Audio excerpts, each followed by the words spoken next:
So, The Wonder Engine by Kingfisher. This is the second half of the set of books that takes place during the Clocktor Wars in Kingfisher's Paladin universe. In the previous book, these four characters were sent out from the Dowager City in order to go to Anukit City and discover what exactly clocktors are and how to stop them. Clocktors are these giant, seemingly impossible clockwork monsters that Anukit City has been sending out to invade and often destroy their neighbors, and it's causing a great deal of devastation in an ongoing war. So the previous book was their journey through the war zone and other intervening areas to Anukit City, and this book is what they did after they got there. So out of these four characters, one is a scholar, and the other three are convicted criminals. They include a forger, an assassin, and a former paladin of the Dreaming God. So that's the god in this world that tends to focus on dealing with demons, like exorcising them, banishing them, fighting them, etc.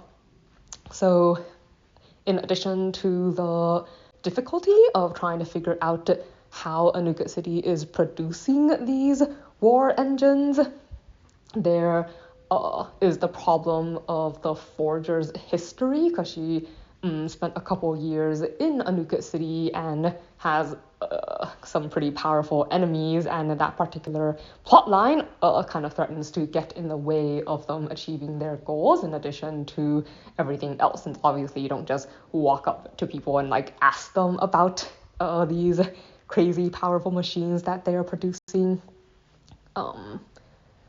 So yeah, I guess there isn't much more to say about the plot since it focuses on that. So something I liked. The setting of this story was pretty interesting. Anukit City is a clockwork-based place in general, so there's a lot of unusual creations, like a winged lion statue that gives you the hour, every hour, or there's this one scene where they have a teapot that climbs up the side of a building, blowing steam, and someone has to knock it down and stuff it in a cage. So, the setting was kind of an interesting one to hear about. And I mentioned in my review for the previous book that I mainly picked up this series because I wanted to know what was going on behind the clocktors, and this book definitely goes into that, so you learn pretty much the entire background of what was happening in that regard, and I did appreciate that.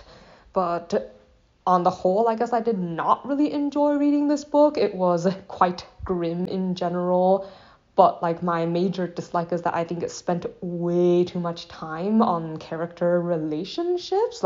It's one thing if I pick up a book that's labeled romance, because that means I've resigned myself to reading something that has a lot of romancy bits, but the story ends up spending a lot of time on the weird triangle thing they have with the former paladin, the forger, and the assassin character. And I mentioned before my previous review that I have no patience for, and this book I feel spent more than half of itself describing this relationship and going into their feelings.